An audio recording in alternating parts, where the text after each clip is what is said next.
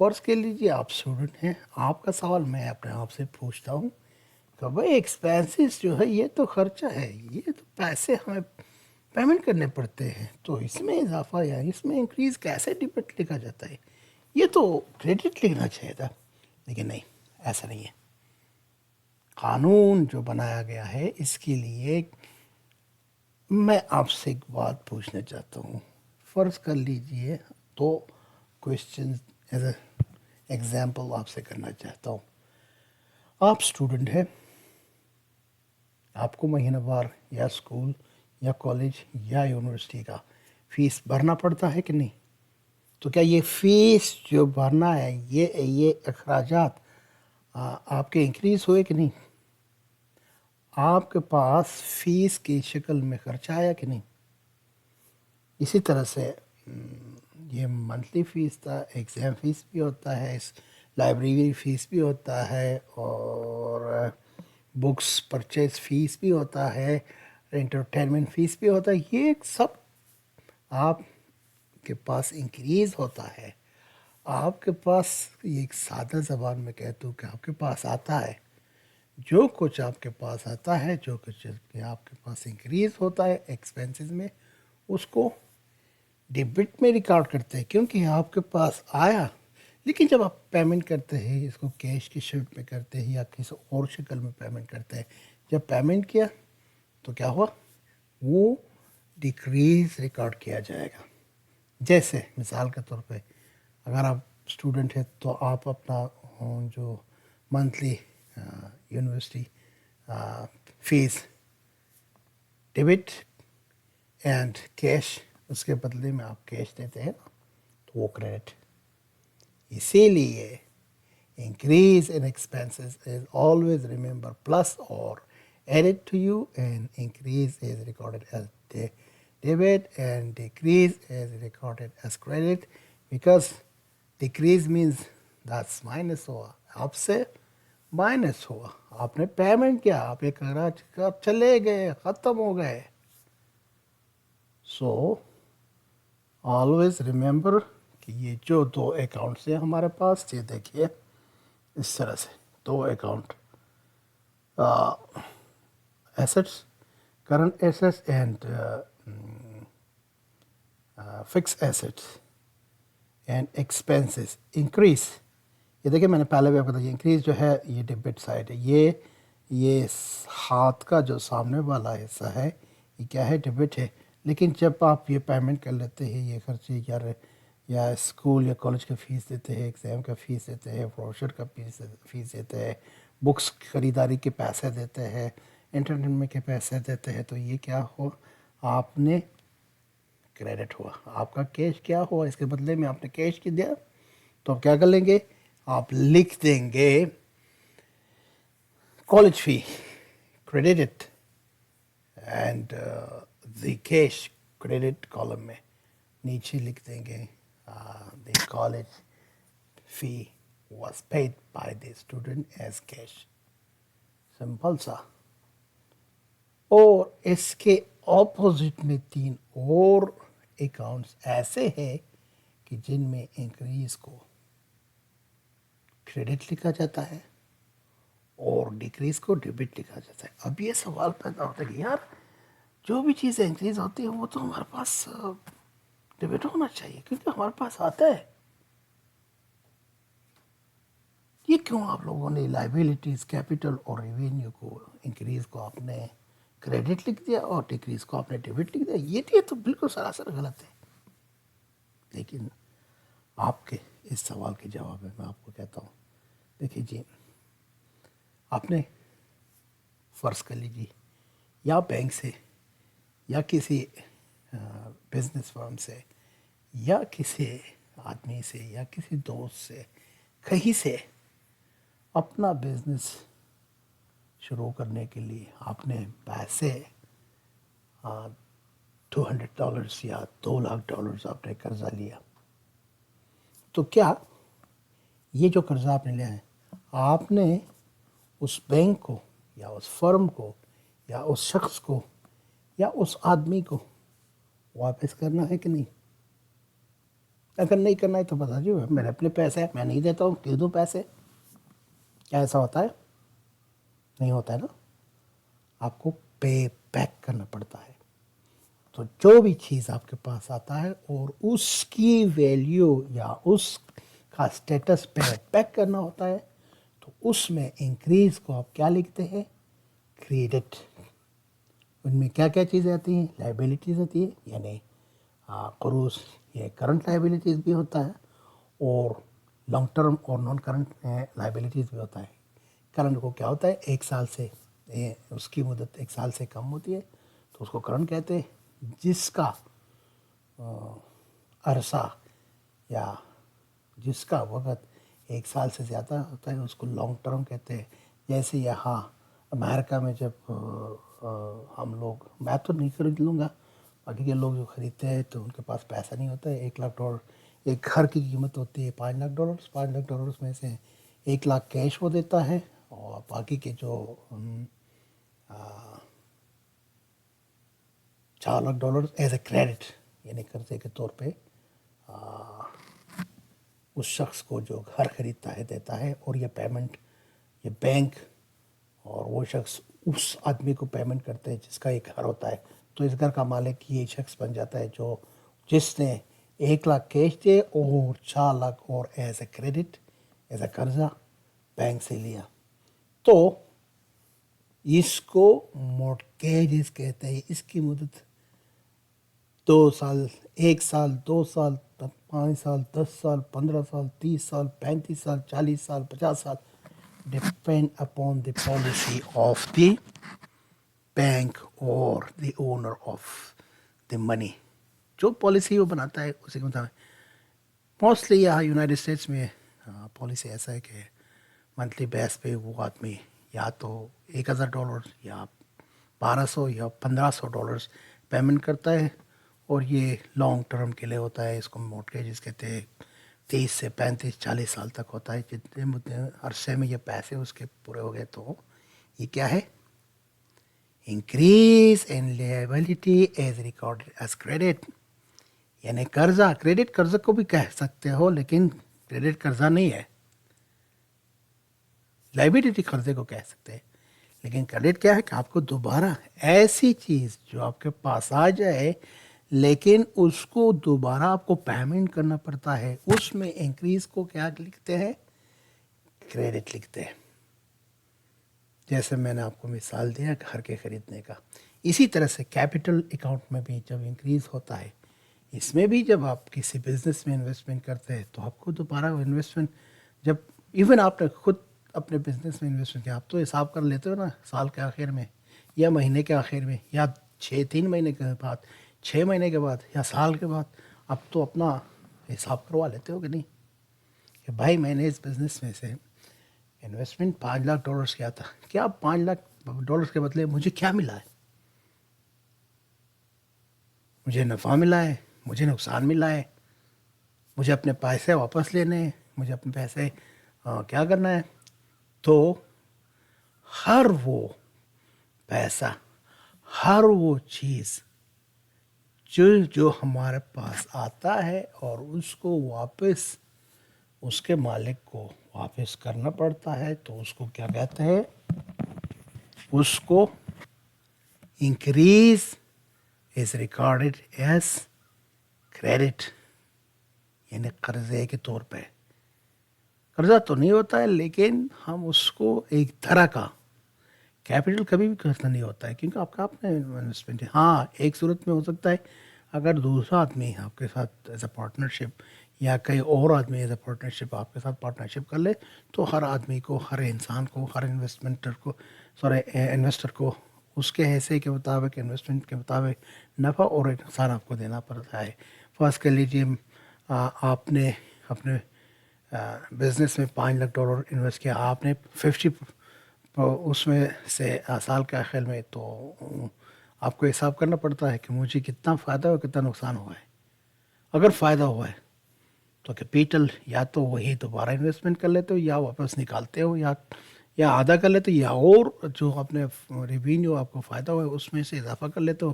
5 لاکھ ہے تو 5.5 لاکھ کر لیتے ہو، یا 6 لاکھ کر لیتے ہو، یا 550 کر لیتے ہو تاکہ اور منافع آپ کے پاس. یہ کیا ہوتا ہے آپ لیے آپ کے بزنس کے لیے جتنا بھی اضافہ ہوتا ہے وہ کریڈٹ ہوتا ہے. لیکن جب اس میں سے پیسے آپ کو واپس ملتے ہیں, فرض کر لیجیے آپ کے $5 لاکھ آپ کو واپس مل گئے, تو بزنس اس کو کیسا ریکارڈ کرے گا؟ وہ اس 5 لاکھ کو بزنس کے لیے کریڈٹ ریکارڈ کرے گا, او سوری ڈیبٹ, کیونکہ اس کا قرضہ ختم ہو گیا.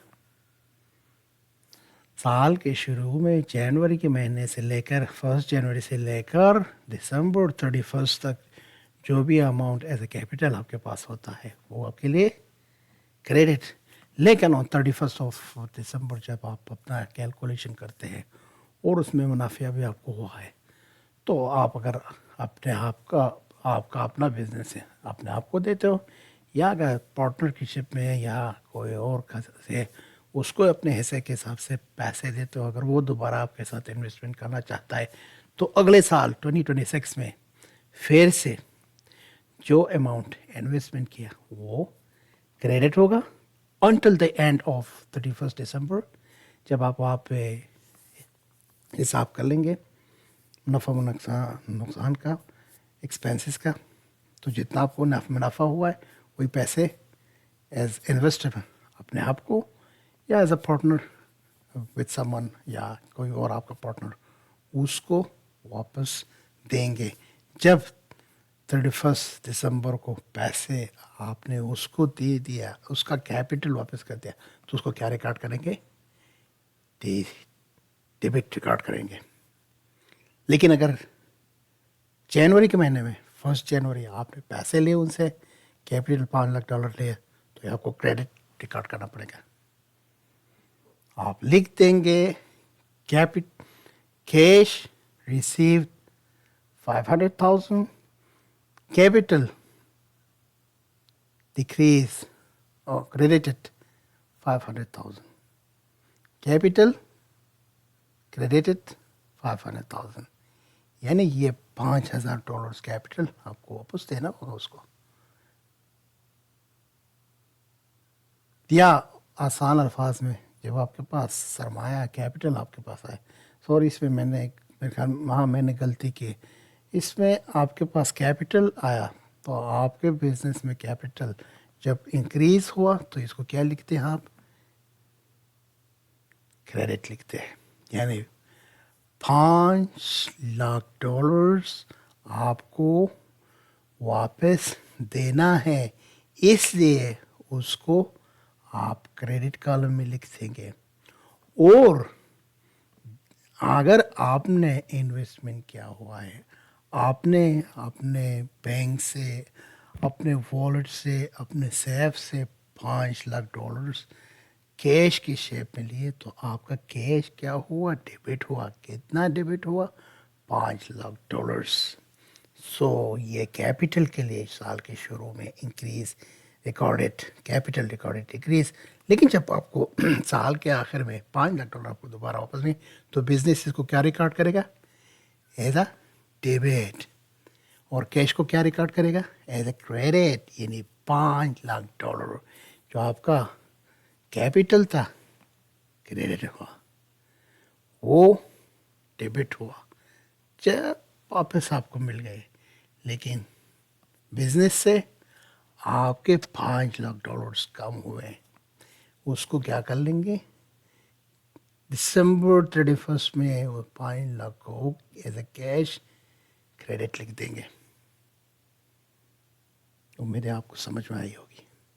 اور اس کے علاوہ اب آتے ہیں ریونیو. ریونیو کس چیز کو کہتے ہیں؟ آپ کی آمدن کو کہتے ہیں. اگین میں کہتا ہوں, فرض کر لیجیے جنوری 1 2025 میں آپ نے بزنس میں $5 لاکھ انویسٹمنٹ کیا, تو وہ تو آپ کے لیے کریڈٹ ہوا. اس میں ہر مہینے آپ نے اس $5 لاکھ سے پیسے کمائے, آپ نے انہیں کمائے ہوئے پیسے سے ایکسپینسز بھی پے کیے, اور جو کچھ بقایا بچ گیا آپ کے پاس, یہ سب آپ نے ریکارڈ کر لیا. ایکسپینسز کو جب آپ کے پاس آتا ہے تو اس کو ایکسپینسز کو ڈیبٹ لکھتے ہیں, جب کیش پیمنٹ کرتے ہیں تو اس کو